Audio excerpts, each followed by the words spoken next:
think a lot of black conservatives are going to be offended by this because, you know, hey, if the shoe fits, you know what I'm saying, a hit dog a holler, a lot of black conservatives are guilty of this shit. I'm not saying all, but a lot of black conservatives are guilty of this because all they do is try to go out their way to show that they're one of the good Negroes and most of the black people in this country are bad. And it's so funny how they say, well, I'm not African American, I've never been to Africa, as if the term black is any better. My shirt is black. I look nothing like my fucking shirt, but I'm classified as a black man. Ain't that about a bitch?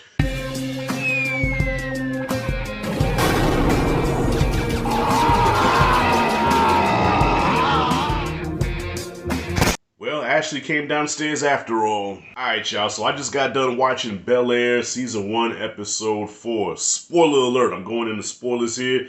Not going to be long, not going to take much of y'all time. I know y'all got other videos to watch, other shit to do, things to see, people to do. Let's do this shit. So, Episode 4. Only thing that comes to mind, well, the first thing that comes to mind when I think about this episode is that, you know, a lot of shows, even the great shows, it takes a while to find your footing. Even Breaking Bad, which is, I consider the GOAT, Breaking Bad, it took about maybe a season or two to finally get its footing to where it really wanted to be. So I don't expect Bel-Air to jump off right away and just be a great show. It has to find its footing, it has to find its niche, it has to find what works for it and what doesn't work for it. And if anybody that works in the show watches this video, and I hope you do, I just want to say so. I just want to give my 2 cents on this. I hope y'all realize what you have here, because this show is not going to be successful because of Will, unlike the sitcom. This show is not going to be successful because of the Banks family. This show is going to be successful if you focus on Geoffrey. Geoffrey is the fucking star of this show. Geoffrey is the coldest, smoothest motherfucker on this show, and he needs more. He needs more to do. He needs a bigger role. I'm telling you. And I knew it. I called it from watching the first 3 episodes. I said, you know what? I'm waiting for Geoffrey to get a body. I'm waiting for Geoffrey to get a body because he just has assassin written all over his face. Like that cool cat that just sits in the cut, just nods, speaks in that cool ass accent. But then when shit pops off with your head. And that's what happened. So this episode ends with your boy that wanted to kill Will. What's his name? Rashad? He does some shit. Yeah. Rashad is dead. He's gone. Who pulled the trigger? Man, who cares? I tell you who pulled the trigger. And it wasn't Geoffrey, no, it was Geoffrey's people. Geoffrey's almost like Uncle Mike in Breaking Bad. Okay, but just the black cooler version, but he's Uncle Mike. So Geoffrey's the house manager for the Banks, but at the same time, he has a crew of fucking assassins and spies that just in an order, boom, we need this taken care of. Done.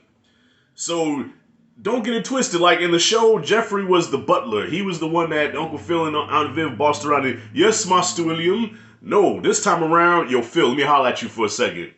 Yo, we need to talk. Even calls him by his first name. Ain't no Master Banks. Nah. Geoffrey's the coldest motherfucker on the show, and he needs a bigger role. Okay, I think this is gonna be like, you know how when Family Matters first came out, and it was about the Winslows, but then when Urkel came, it became the Steve Urkel show, guest starring the Winslows. This needs to be Geoffrey's show, guest starring the fucking Banks and Will, okay? This could go in the direction of like a Ray Donovan, if you ever seen Ray Donovan, you know, because Ray Donovan was a cleanup guy. Geoffrey's that cleanup guy. He's the guy that keeps the Banks safe, and the show should be about him. Now, that's not to take away from the rest of the cast of the show. Like, everybody does a fine job.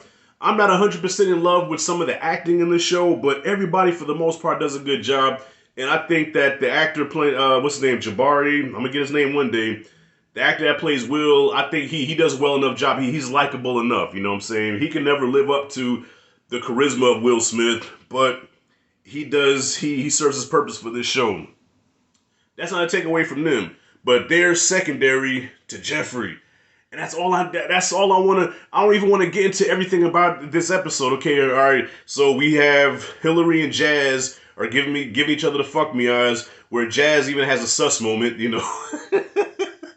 Jazz has a sus moment when Will's like, oh, so you and Hillary, huh? And you know when girls get all bashful and shit when they talk about a guy they like and they roll their eyes like, oh, you know, he did one of them numbers and I'm like, bruh, that looked very feminine, you know. Not to say there's nothing wrong with the, you know, feminine. Well, it looked feminine. Okay, I'm sorry. I don't want to offend nobody, man. But that shit looks sus as fuck. But anyways, yeah. So Hillary and Jazz seem like they're gonna hook up. They have good chemistry together. Okay, Will and Carlton are actually getting along. So being how the last episode ended, where Carlton looked like he was gonna be on the warpath, but Carlton actually is getting along with Will, and Will even calls him C, which is what he called him on the sitcom. I said, okay. And of course, Uncle Phil is on the campaign trail. He's trying to win the black vote, but black people ain't fucking with him. You know why? Because he can't relate to black people.